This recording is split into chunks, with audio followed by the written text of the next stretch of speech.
Hello and welcome to the Liverpool Connection podcast. I am one of your hosts, Daz, and I've got Steve with me today, the lovely Steve. Good morning, lad. Good morning, everyone. You're a bit fuzzy on the back. Yeah, well, you know. And some days are better than others for getting around. You know what I mean? Oh, I hear that, mate. We have a great guest today. I actually checked him out on the Andy Grant Leggett podcast, and it was a fantastic interview that Andy did. And I really wanted to get him on. One, because he's a massive Liverpool supporter. Two, he's a damn good chef, and I like food, and I'm a former chef. I still am a chef. But anyway, it's executive chef and director at Luban restaurant in Liverpool. He's former LFC chef, which we'll get into that in a little bit. He's also now, I would even say, a celebrity chef. He's been on the telly, you know. Mm-hmm. We've seen his little mug on the telly now. So if you see him down the street, ask him for an autograph. The Liverpool Connection podcast is proud to present Dave Critchley to the show. Hiya, guys. How are you doing? Mate. Thanks for the introduction. Is it still weird for you to come on podcasts and stuff now that you've been on the telly, or you're just like, No, I think the weird one, I did one podcast, the very first one, probably must have been 2 years ago now, and I thought, this is strange. People want to listen to my story. I'm always fascinated with other people's stories, and then obviously that makes sense that other people would want to hear my story because it's different, it's something different. So that was the first couple of times, I think, and now I've done a few podcasts, I've done a little bit of telly, like you said. And now it's just it's not normal, but it's certainly part of my life now. And it's an aspect of my job that I really enjoy doing. I like telling the stories. I like, showcasing parts of my work life, and my career that other people might not have ever seen. It's a little look into hospitality or what's going on in Liverpool. So it's not normal, but it's not weird. It's nice to be wanted, always. Yeah, 100%. Yeah. So thanks for reaching out. Yeah. Well, you're a Liverpool fan as well, so that's a big plus on this show. Yeah, I've noticed that. Yeah, that was a good one. But Big Red. I've gone up and down with the Reds over the years, as everyone has. I think there's times that I think I've got to stop getting so emotionally involved with that because I've got a career and a family to think about. But it always brings you back in. Always just sucks you back in again. Are you still the one that screams at the telly? I'm the worst. I am the worst person to be around when the football's on. Really am, and I know I am. So I just tend to watch it on myself if I can. You got a man cave, yeah? Yeah, no, I'm working on the man cave. I'm trying to get there. But something else happens and we have to fix a boiler or we have to replace the washing machine. So the man cave's just on the back burner for now. But when I'm in work and it'll be on in the background and I just get really tense and not stressed, but borderline angry. Until Liverpool, I've got 3 points in the bag. I'm not right. Well, hopefully you don't have a knife in your hand when you're watching it. No, I tend to always work the past now just to play things up. It's safer for everyone, I think. So when did this love affair with Liverpool Football Club start for you? I'm trying to think of an age, but I remember my first match. My dad, for my birthday, would take me to the match. So every January we would go, and that would be my one treat for the year, effectively. We'd go. We'd always go. And I can remember the first match. I've no idea when it was, but I remember Bruce Grobbelaar was in goal. So we're going back a little bit. I know I don't look that old, guys, but I am. I'm dead old. Bruce Grobbelaar was in goal. Yeah, it was a Man City game. It was Man City at home. And back then, City were rubbish. You know what I mean? So we beat them, no problem. I think it was 2-1. I think it was 2-1. But my memory from that first game was we used to throw bog rolls onto the pitch. Do you remember? We don't do that anymore. But everyone used to throw bog rolls down from the cop. Do you know what I mean? Bruce Grobbelaar caught one and threw it back, and I caught it, and I was just made up. Do you know what I mean? With the bog roll. I was going to say I kept that bog roll forever. I've still got it now, but yeah, no, it's gone. It was used. You know what I mean? That's what. free bog roll. Thanks, Bruce. Yeah, free bog roll. Went to the game and got a free bog roll for my birthday. But yeah, no, I loved it, and that was a special thing that me and my dad used to go to the game once a year. That's how much we could probably afford back then. It was they weren't cheap tickets. We're still not, are they? But yeah, it was a nice thing, and we did it for my birthday, and we'd go every year. And I don't know. Obviously, from a younger age, I was aware of Liverpool. I liked Liverpool, and I used to get the shirt. I'd get the shirts for my Christmas present, and I'd never take them off. Everyone knew me as a kid. I would wear my Liverpool shirt all the time. If I wasn't in my school uniform, I was in my Liverpool shirt. That was it. My favourite one, I think, of all time was the it's the checkered one, the green and white checkers. You know what I mean? Square. Can't get my words out. It reminds me of Robbie Fowler with his bleach blonde hair. If you see what I'm sporting up here. I done my hair the other week, and everyone was like, "Oh, you've got a Phil Foden." I went, "Whoa! I've done a Robbie Fowler, all right." Way before that, yeah, Robbie Fowler was the one. But yeah, so I think I've just always grown up supporting Liverpool. Hard to put a date on it, but I've liked watching football, playing football. Used to watch, was it like on teletext? You were in someone else's house and like the matches were on. It wasn't on TV then, so you had to go on teletext to watch the scores coming in. Really show me age now, aren't I? That's sweet. It's a good job I've aged so beautifully. Hey, filters help on this. Yeah, 100%. Yeah. It's all the Botox and makeup. Get rid of all those lines. I'm trying to figure out how to blur the front part instead of the background for me. So yeah, that's what I need.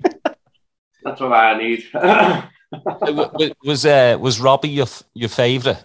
I think certainly for a period, yeah. Robbie was just, he was everything. He was a Liverpool lad. He was the best. I don't know. He was just the best.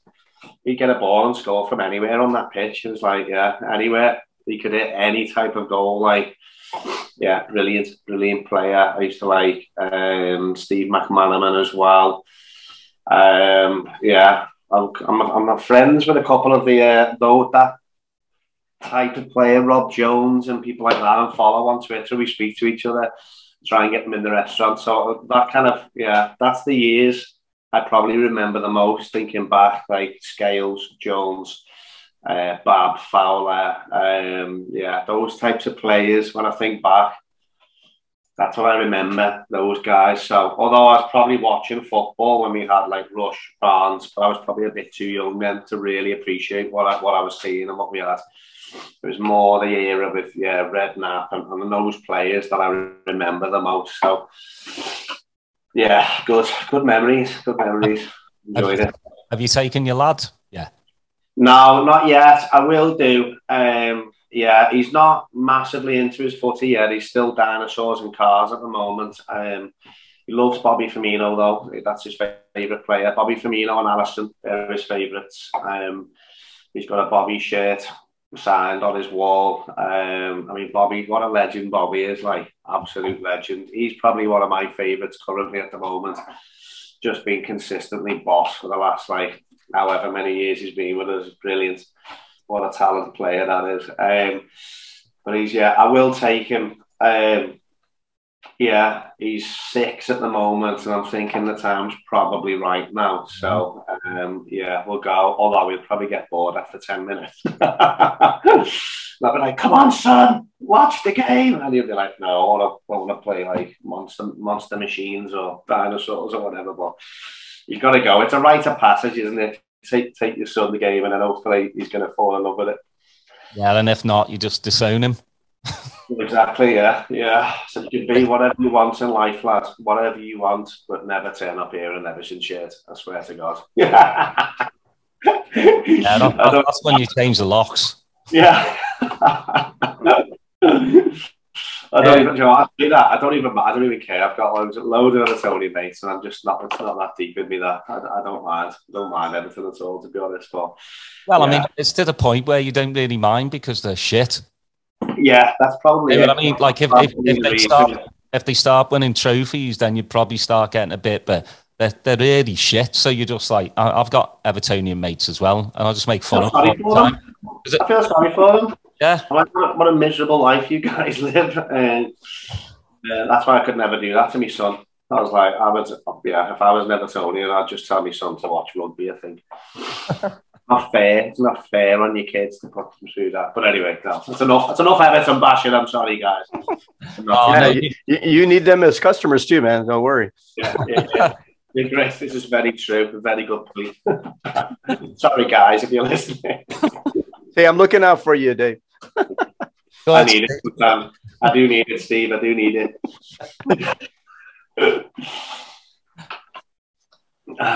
Go ahead, Steve. Oh, yeah. Okay. Hey, Dave. Thanks for coming on again, man. Hey, I wanted to ask you. I know with the restaurant has been well received there in Liverpool, but I want to kind of go back to how do you pick the concept, the cuisine that you want, and then how do you specifically pick that specific region of China to do? I mean, the Tianjin region obviously is more of a seafood kind of place, so. Can you kind of take us through those decision process that you had? Yeah, so this is a crazy story, really, and one that's literally changed my life. So I've done years of British food and worked around the Northwest in some good places. I've kind of done a bit of French, a bit of British, a bit of South American even, and then an opportunity came. I kind of felt like I'd hit a ceiling in Liverpool. I couldn't go any further. I was at the London Carriage Works. I was the executive chef there. I'd won 2 rosettes and maintained those for like 4 years. So we were cooking at a really high standard. And I looked around to think, like, where do I go next? And the opportunity just wasn't there in Liverpool. There was nothing else. There was nowhere else to move on to. So I went out to Manchester with a big restaurant group. And ended up working in Australasia, which is a big Asian sushi, Pacific Rim, mainly Japanese restaurant, but like really busy, high end, quite glitzy as well. Loads of the footballers are always in there. All your Liverpool, City, United, they're all in there. It was the place to be on a Saturday night. Do you know what I mean? That kind of place. But the flavours were phenomenal, and this was a whole new set of ingredients I hadn't seen before. I purposely steered away from Asian food. I'm going to use Asian here because I don't particularly like the phrase Asian because it's so diverse. It's like a huge continent with these many countries and cuisines. So I don't think Asian cuisine puts enough respect on what you're talking about. But I'd stayed away because I didn't know anything about it, and I just didn't want to just put average Asian food out there on a plate. So I was like, I don't know Asian food. I'm not going to try Asian food. There's other people in the city doing like great Chinese food, great Japanese food. I'm going to leave them to it, and I'm just going to do what I was used to, mainly British, and that's what I'll crack on with. But then when I was out in Australasia, I started to learn these techniques, methods. Great flavors, great ingredients, and I had such a great time out there as well. But it wasn't Liverpool. My heart's in Liverpool. I love Liverpool. So one day I got a phone call. I've been in Manchester for about 2 years now. Got a phone call, and these guys said, "Listen, we're opening a Chinese restaurant in Liverpool, and we want you to be there. We want you to head it up. We want you to be the chef." And I was a bit like, right, okay, Chinese restaurant. I don't. Why are you calling me? Do you know what I mean? Much as I'm honoured, flattered, like, yeah, what have I got to do with it?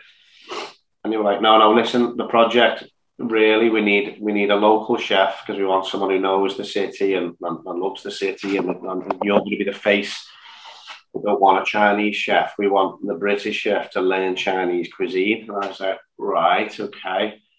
And then they said, so we're going to fly you out to China. And I was like, right, where's the contract? Those kind of opportunities don't come up for a chef. Do you know what I mean? There's no like, we're flying you out to here. You're going to do this. Not very often anyway. So I was like, yeah, that sounds phenomenal. Get me signed up. I want to get on that plane. I'm going to fly out to China. And yeah, that's where it went from there, really. So the opportunity to come back to Liverpool, go to China, see what's going on in China, come back, and then help build a restaurant from ground floor up. Basically, it was an old brewery building that was getting completely ripped out, and yeah, about £2 million refit going into this building to make this stunning venue. Fantastic brand new kitchen, and be part of this crazy brand new project for Liverpool.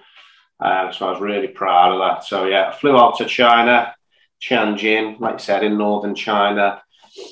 A lot of the food we see in the UK originates from kind of southern China and Hong Kong. So it's a lot of Cantonese cooking. A lot of the chip shops are Cantonese or families from Hong Kong that have come to the UK and settled.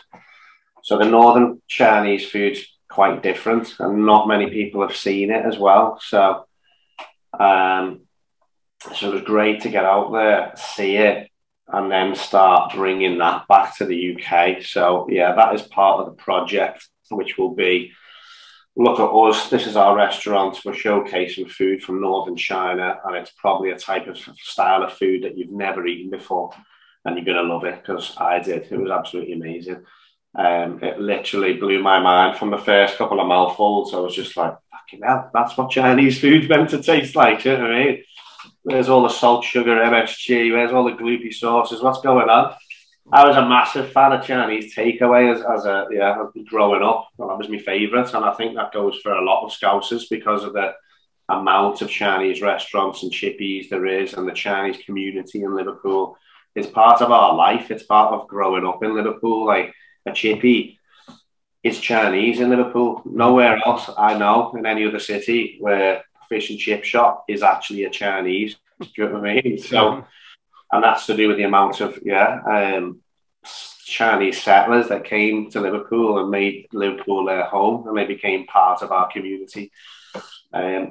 So yeah, and I've grown up on that, and it was always a special treat. The family, probably once every month, we go to the Chinese restaurant and have something to eat, and that was a nice treat for the family. And now I've been to China, I'm just like, fucking hell, that's nothing like what I used to like. You know what I mean? It's not the same. It couldn't be different, more different. I can't eat Chinese takeaway anymore. I'm gutted.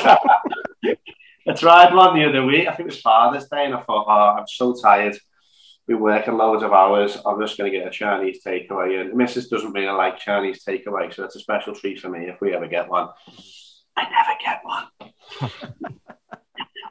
Anyway, I got one. I was eating it. I was just going, oh, actually, this is really, really bad. I was like, I would have loved this a few years ago, but now I've been to China and tasted them really fresh flavors, beautiful food.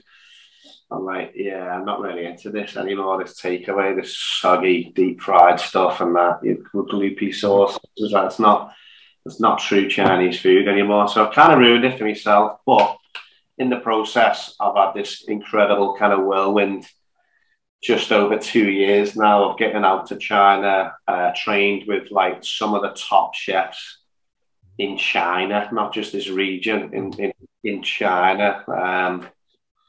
Came back, opened the restaurant, and the craziest part of it was we got a letter or an email, and it was basically that the chef that I had been with, he was my host out in China, really like world famous Chinese chef. And he basically invited me to become his apprentice, which we don't think's ever happened to a Westerner before. And not only that, it was his final apprentice. So he'll teach me, and then he'll retire. He's done. And that's a lot of respect for you. I mean, you guys couldn't have picked a worse time to start a restaurant the last 2 years either, right? Yeah, on reflection, opening a Chinese restaurant when we did. probably was a bit of a bad idea, because we know, much as I like to say Liverpool's a very open-minded city, all the Chinese restaurants were the first to be empty, even in Liverpool, and I was really disappointed by that. I mean, I was on radio, newspaper, and saying, well, guys, like, go and support the restaurants, go and support Chinese restaurants, do you know what I mean? These guys have been here, these families have been here 100 years, do you know what I mean? They're more scouts than you do you know what I mean? Get there, and you can't catch COVID from a fucking spring roll. Do you know what I mean? That was literally my tagline in the Echo. Local chef says you can't catch COVID from a spring roll. Because Chinatown was a ghost town. I mean, a lot of the restaurants were quieting down slowly, but the Chinese restaurants were first to be quiet, empty. Some closed and have never opened again, which is really sad. And these are some of the oldest Chinese restaurants in the city. They've not opened the doors again because they just, it devastated them that badly. So yeah, pretty bad time. We'd opened with this kind of big fanfare of, look at this, do you know what I mean? £2 million restaurant. Look at this story. It's crazy. Scouser goes to China, comes back, and with the knowledge of the master chef, she's creating these menus, and it's going to be phenomenal. It's going to be a great place that Scousers can come and have a great meal and a great time, cocktails, wines. And then within like 2 months, things were like, oh dear, what's happening? Do you know what I mean? Within 3 months, we've had to physically close the doors, and that was devastating. It was probably one of the worst moments of my career, definitely, yeah. And if not, one of the worst moments of my life. As I just stood there in tears with the staff in front of me, because I had no idea what was going to happen to them. We hadn't heard about furlough yet. All we knew was closing the doors, and we can't pay you anything because there's no money coming in. I'm really sorry, guys. I don't know what to do for the best. And that was the start of the pandemic. Yeah. So not the greatest time. Yeah. Well, kudos for you guys, to pulling through and, having a successful restaurant now. And you speak about the lowest time. Just bringing attention to our subscribers and viewers that you had, you were named Business Hero of the Year in 2021. So tell us how you felt. Yeah, I'm sure that was a proud moment for not just you, but for the people that work with you. Yeah, no, definitely. So when lockdown happened, I was like, I had a day of feeling sorry for myself. And then the next day I was like, right, I can't just sit here at home. We got all the food out of the restaurant, fridges, freezers, and we took them all around the city to the homeless shelters, to food banks. We made sure that food went to people who needed it. And we just, and then I got to thinking, and I was like, right, okay, there's people who are struggling to get food because all the supermarkets just weren't ready for this. No delivery slots, empty shelves. And I'm sitting here with my phone book with all my suppliers in, meat, fish, veg. I could phone these guys and get anything I want at any time for the restaurant.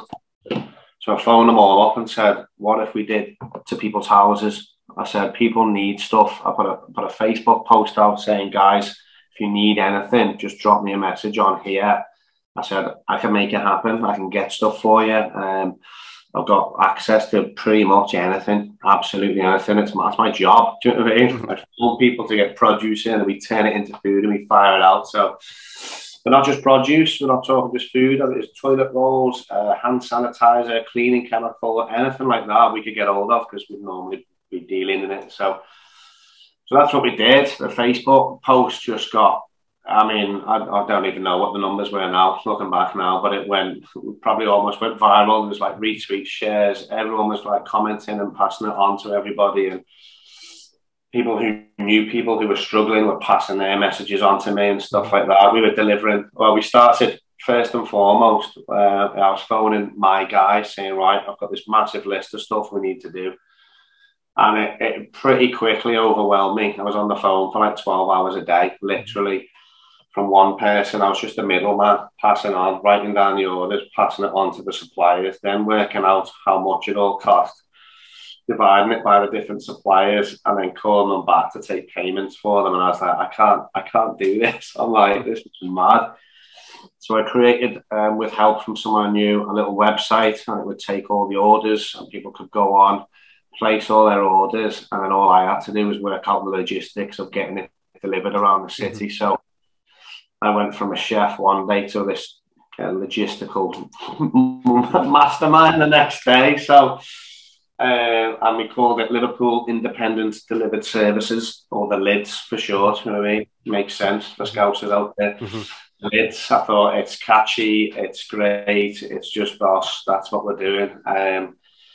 Before I knew it, I had 6 drivers on the road who were all unemployed at the time. Taxi drivers, chauffeurs. I had them working. They were out every day. We had up to, I think at one point, 37 different local suppliers on the website who were all trading. Some of them actually were brand new startups because of our website. They could start up a business and sell things. So it was really good, and it was really busy for a long time. Right the way through lockdown, it stayed busy, even though supermarkets started to come back online again, started to get all the products.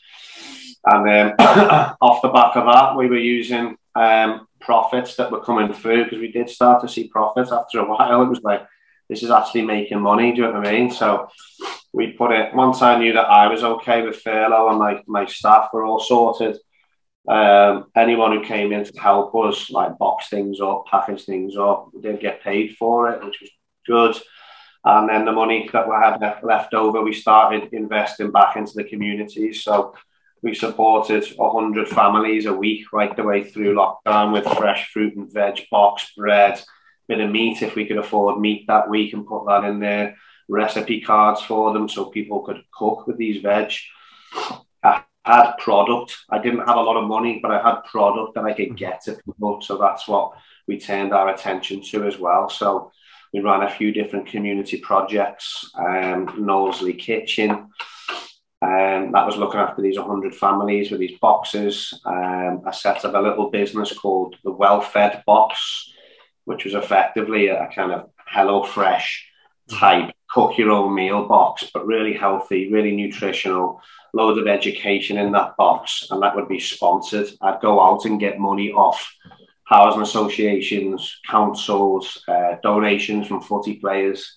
Jamie Carragher Foundation gave us some money. It was fantastic. Virgil van Dijk gave us some money. And then I was working with LFC Foundation, the guys there.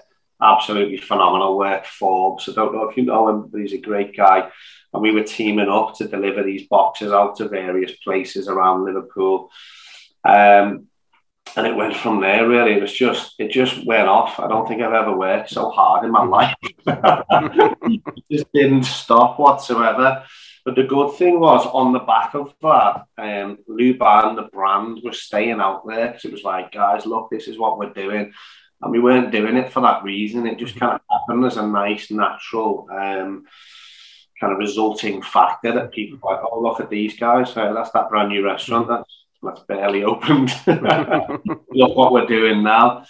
And that's where it went. We ended up creating a registered charity towards the end of lockdown, Luban Foundation.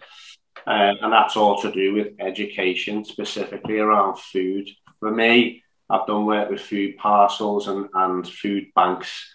And for me, it's great what they do. They keep people alive. They keep families with food on the table. But it's not the most nutritious, and what you get in your box all depends on what's been donated that week, what's come through. What I want to do is change that mentality so we can start, hopefully, ultimately get rid of food banks and go to this different model where kind of local, fresh, seasonal produce is being used, and we're teaching people what to do with it. So it's the whole give a man a fish situation. Do you know what I mean? That's what food bank is doing. You're giving a man a fish. Okay, great. Once the fish is gone, what the fuck's he going to do? How's the family going to eat? You've got to teach him how to fish. You have to. That's the only way we get ourselves out with this. So, and that's what we're working towards there. But as a result of that, yeah, was nominated for Business Hero of the Year, which was really nice. Again, I never did it for accolades, for attention. That all kind of came, and I was really grateful. I think I was quite moved when I actually received that prize, because it did mean a massive amount to me. to be recognised by the city and by leaders in the city that what I've done was a good thing.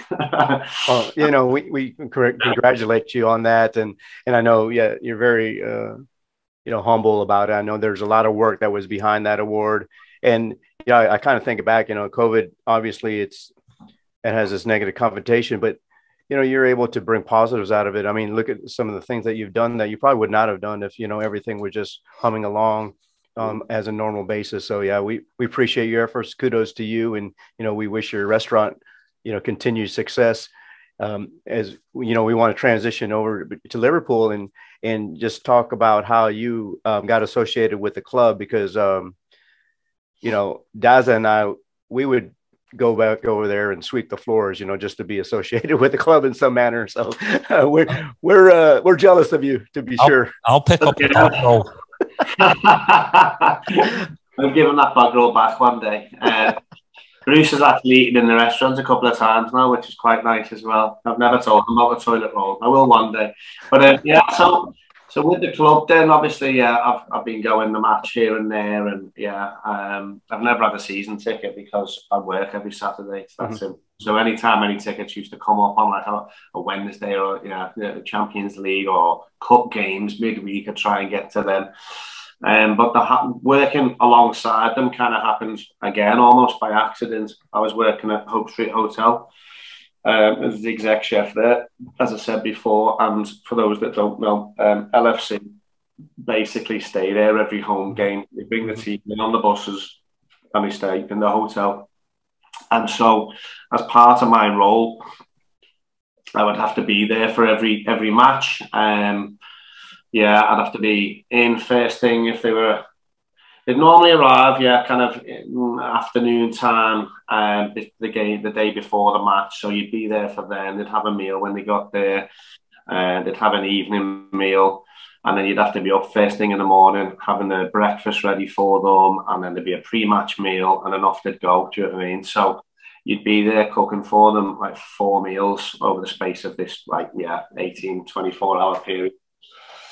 And I was forward facing. I would be in the room serving them, so I got to know all the team pretty well, and I had to be at every game because that's what they demanded. Basically, once they knew me, because I was the new chef coming in, they worked with the previous chef. So when I was the new chef coming in, they needed to get to know me. Their nutrition team had to know who I was. And I became just part and parcel of their furniture. When they rocked up, I almost became their chef because I would sort it all out. I'd have the menu sent to me. I'd get the food ready with my team at the hotel, and we'd deliver it out. So yeah, it was Brendan Rodgers was manager first, and then obviously I got to see the big man, Mr. Klopp, come in. It was fantastic. And what was noticeable was the change when Mr. Klopp brought Mona in. Mona Nemner is the head of nutrition at Liverpool, and she's phenomenal. And the change was insane. You suddenly went from chicken breast, pasta, tomato sauce, do you know what I mean? All that, scrambled egg. You just went 20 levels up. There was all these different types of couscous salads and pulses and this and that. And this is the reason for that. And that's why we put this in here. And we don't put any of that in because of this. And I was like, holy cow. So my work rate probably quadrupled when they brought Mona in, but she's phenomenal. And I learned a lot working alongside Mona. And you could see, I mean, the results were there to see because, it was phenomenal. It was a great time. It was hard work because you'd be finishing late, kind of midnight, 1 o'clock, and you'd have to be there 6 o'clock the next morning to have breakfast ready. But what was memorable for me was when Jürgen took over. When Jürgen walked into the room, he'd be the first one in every morning for his coffee, and he'd come straight over to all the staff, and they'd be like, "Good morning, how are you?" You know what I mean? Really nice, personable guy. And that had been missing previously. You wouldn't really get that. The players were nice enough, do you know what I mean? They come and say hello, but Jürgen made a big effort to say thank you to all the staff who were there cooking for them. And that's just, I think that just typifies who Jürgen is and why he's such the perfect fit for Liverpool Football Club. So, you suddenly start to feel that's community then. Do you know what I mean? That's more than just supporting the club. That's proper community. That's well, you know, that shows us, that's proof that, you know, those stories of him coming straight to the club and changing the personality from top to bottom isn't just anecdotal. It's, you know, it's true. And, you know, so that's awesome. Yeah, you can feel the difference. Do you know what I mean? And the same with Mona. What she brought into meal times was far more. It was like a family meal then, whereas before you had all these individuals sitting in the little groups where they wanted to sit and eating pretty much what they wanted to eat. Now you've got meal times were very interactive for the players, very fun, more they got more interested in the food, and Mona's giving them the right amount of things and telling this player, you need to go and eat that, and this player, right, you need to have a bit more of that. And you could just, I don't know, there was a big change, and yeah, for the better. You suddenly saw a far more. It was just the next level. Like you're talking world class nutrition now. Do you know what I mean? Which probably been missing for a while. So when Mo Salah takes his shirt off, Tin, usually you take credit for that? Yeah, yeah, that's all me. It's his diet, man. Unfortunately, yeah, I didn't get to spend much time cooking for Mo because I moved on then to pasture green. But yeah, you'd like to think, well, when we were there, it was very rare that Liverpool would ever get beat at home. So me and the team there were always like, that was us. We did a good job today. Do you know what I mean? Yeah, that's right. We smashed it out the park on the pre-match meal there. You got to take credit for that. Yeah, we fueled those athletes. Do you know what I mean? How's it when you're cooking for different palates, obviously, internationalities? Because obviously, you know, with the Muslim players, there's Ramadan and there's things that they can or cannot eat. How does that all work into how a chef at a club views things? Yeah, well, I think the way Mona worked was, okay, if you've got Muslim players, then there would be very little or no pork whatsoever for anybody. Do you know what I mean? So it was a case of, it wasn't the fact that the Muslim players, you can't eat this. It was everybody, you're eating this diet because actually it's a very good diet to have. So you loads of beautiful like lamb dishes and obviously plenty of chicken dishes, but yeah, Mona brought in a lot more different things, so everyone was excited about eating the food. It wasn't just the plain stuff.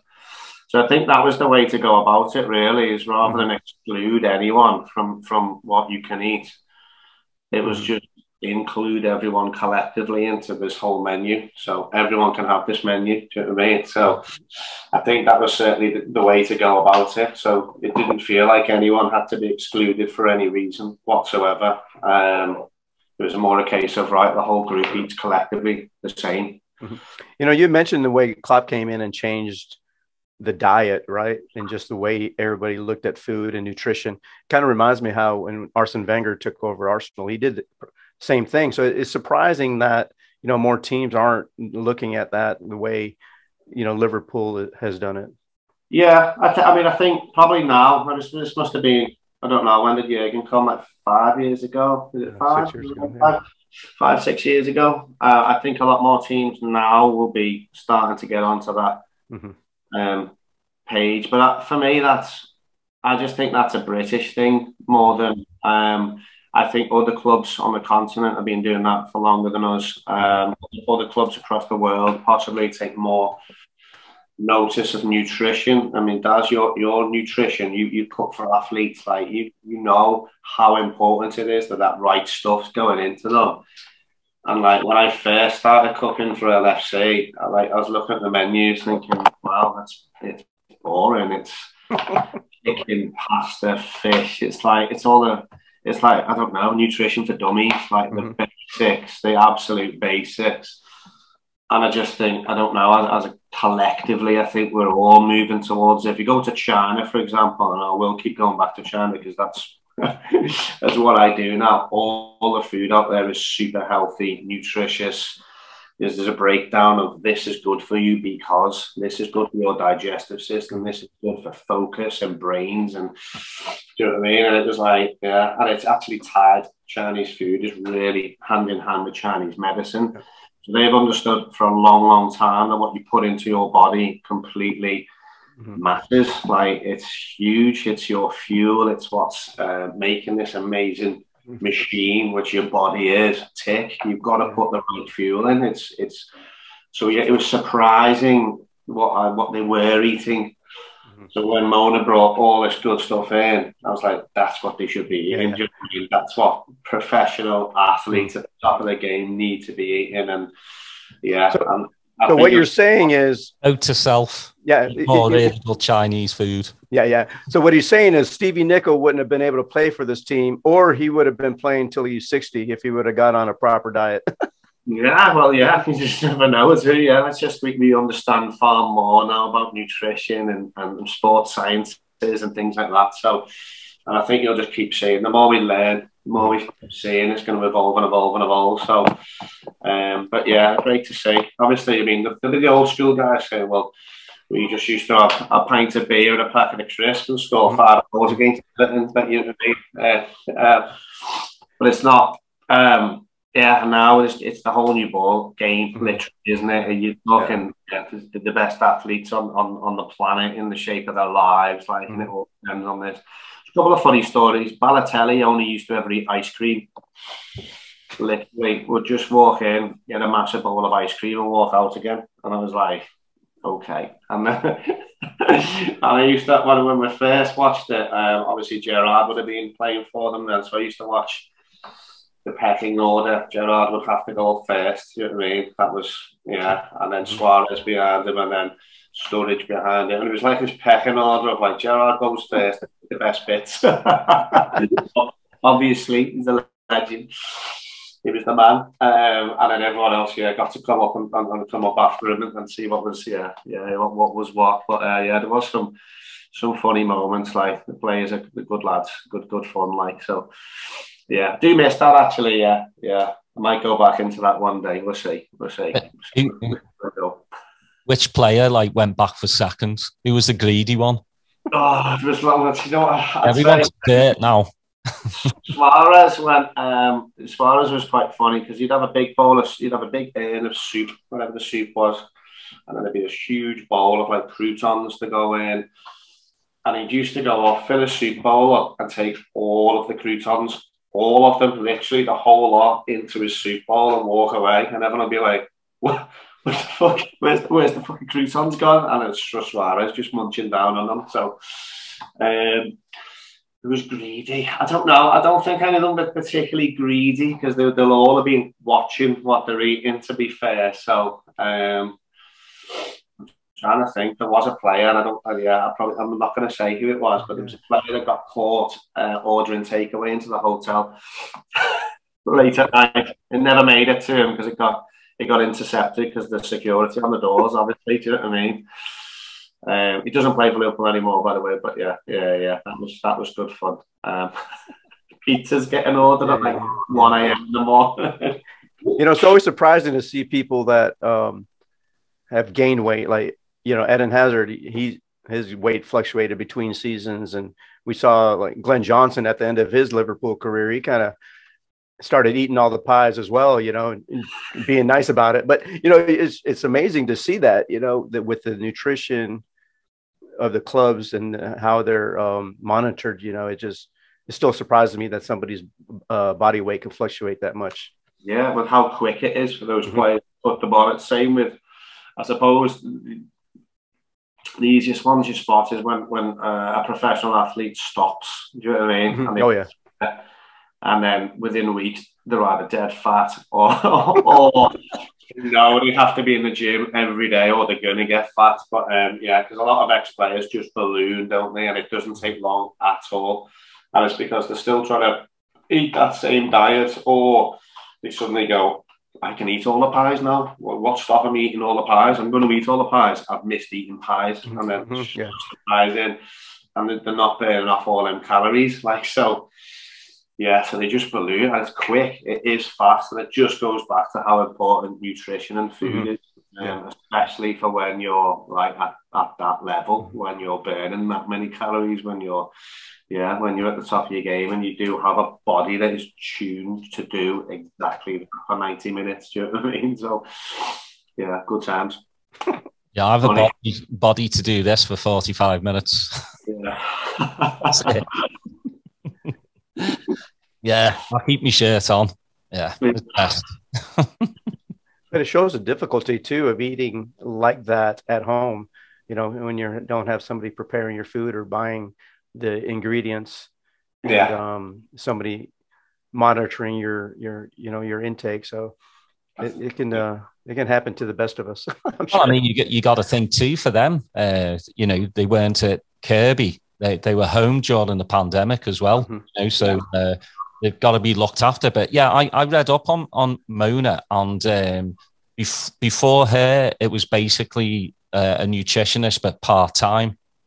So Klopp was like, I need a full-time nutritionist, and she just blew everyone away. Yeah, she was the head of nutrition for the German national team. Yeah, and Bayern too, right? And Bayern, yeah. So she 100% knew what she was doing, and when Jurgen brought her in, I think that was a big coup. He brought in a few top guys, hadn't he, in different areas. And I'd say that was one of the ones. And Jurgen always used to say that. He said bringing Mona in was it changed everything. Like, it changed everything. And yeah, she's got a book out, I think. So yeah, give it a look. Yeah. Talking of books though, this is your first one, right? This is my debut book. Yeah. And let me tell you, I've seen some of the pictures. Absolutely amazing. So whoever did the photographs of those needs a massive pat on the back. It brings the food to life. It does. So Alan Markey is a great food photographer, and he does all that. He does a lot of the big boys certainly up in the north. A lot of the Michelin star guys when they need photographs doing. Alan will be the guy to come in, and we're lucky enough to know him, and he's come in and done ours as well, and literally he brings our dishes to life. So I used to be an artist. I studied to be an illustrator before all this, so it's very important to me that the dishes look good as well as taste great. You know what I mean? And I just think that's really important. They say the first bite is taken with the eye, but it is true. You want to look at something, that's phenomenal, that looks amazing. Alan's done a stunning job, and if anything, I've probably formed the book around Alan's photographs rather than the other way around, because looking at his photographs, I'm like, they look phenomenal. Do you know what I mean? I know it's my food, but you've elevated it. You've got it, framed it, put it in there, and now it is a piece of art. So yeah, my book Cherry Blossom is my debut book, and it will be out. It's out for pre-order now, and it'll be in your hand anywhere in the world in April if you order it. So yeah, you can get yours. You can get yours, Steve. I expect 2 orders coming from you guys. That's right. Guarantee it. We love it. We want that autograph though as well. Yeah, that's fair enough. I've got a long day of autographing them all, I'm sure. Yeah, but yeah, it's been phenomenal. Like I just think of the words of Trent really when he says, "I'm just a normal lad from Liverpool whose dreams have come true," and it's the same for me. I was just passionate about food and cooking. Finished university, went straight into kitchens and never looked back. Yeah, carried on working my way up, trying to learn as much as I can. There's still loads I don't know, obviously, but I'm just trying to learn all the time and keep going. TV appearances coming up, cookbook coming out, and I'm just like, I'm just so grateful for everything and the opportunities and that have come my way. So yeah, Cherry Blossom is almost like, it's a little coming of age book effectively. It's like, yeah, I've done 23 years, but now I'm doing a style of food that I am totally dedicated to, training under Master Wu over in Tianjin. Mm-hmm. And this is kind of my interpretation of what I saw in China. So all these dishes are either I saw them in China, or they invoke a memory in me of what I saw in China, or it tastes very similar to something I had in China, but far more appealing to the British market, maybe. So yeah, do check it out, Cherry Blossom. Thanks for the plug there, Daz. It's a stunning book, and if you're not even going to make them, just buy it for the pictures alone, as Daz says. Just, they're epic, yeah. I mean, the amount of cookbooks I've bought just by flicking through and just loving one picture, and I'd be like, yeah, that's worth it. That's worth it. Take that picture. I'm buying it. But yeah, if you're anything like me, I've got this mad collection, and I wanted a book that could stand next to any other one on that shelf, and just be beautiful, stunning cookbook, and that's what we've achieved. Yeah. So really impressed with the team and everyone for bringing that together. I'm really proud of that. So yeah. So one of the things we like doing, on our show is promoting the books, and we always get a copy of it and share it on all our social media, Facebook, Twitter, and so we're looking forward to seeing yours and doing this podcast right now without having any food yet today, man. It's just making me hungry. So we appreciate you coming on and sharing your story, and we'll continue to wish you the best of luck and safe travels back to China when you go, and can't wait to see you being full sensei of Tianjin or whatever accolade they're going to give you when you're done with your training. Yeah, that'll be phenomenal. I can't wait. We were meant to travel back to China every 6 months to continue the training process. Obviously, COVID slowed that right down. But we found a way, and we're still getting lessons in, whether it's on Skype or via email or whatever it is. My WeChat is how we communicate normally. But yeah, as soon as I can get out there, I want to get out and take more photos, videos, and just show everyone what I see when I go out there, because it is mind blowing. It's incredible. Yeah, thank you for the opportunity to talk about it. Yeah. Well, when you get back over there, you can take the photographer with you and do a travel book. Yeah. I'd love to do that. Yeah, we're looking at a book from out there, and also potentially a documentary as well, which would be phenomenal. Kind of plotting my journey while I'm out there, literally looking through my eyes at what I get to see and what I taste and the journey that I'm going on, because it's great, and I want everyone to be involved with it, especially Reds around the world and people from Liverpool. You should experience what I get to experience. So again, thanks for bringing me on and allowing me to talk about it. So I'm more than welcome. You can come back anytime. And I know when I come home, I'm going to your restaurant. So I expect, a chef's table. Chef's table is phenomenal. It's the only one in the city as well. You can come in, sit down in the kitchen with the guys. And it's a phenomenal experience that I kind of tell you all about the stories from China and why we put these dishes on the menu. And it is, it's great fun. Great fun. I'll hold you to it. Really appreciate it, Dave.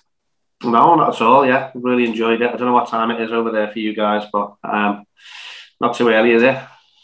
Nah, not anymore. It's not 5 a.m. Yeah, well, I'll let you go off and have some lunch then. You're probably hungry now.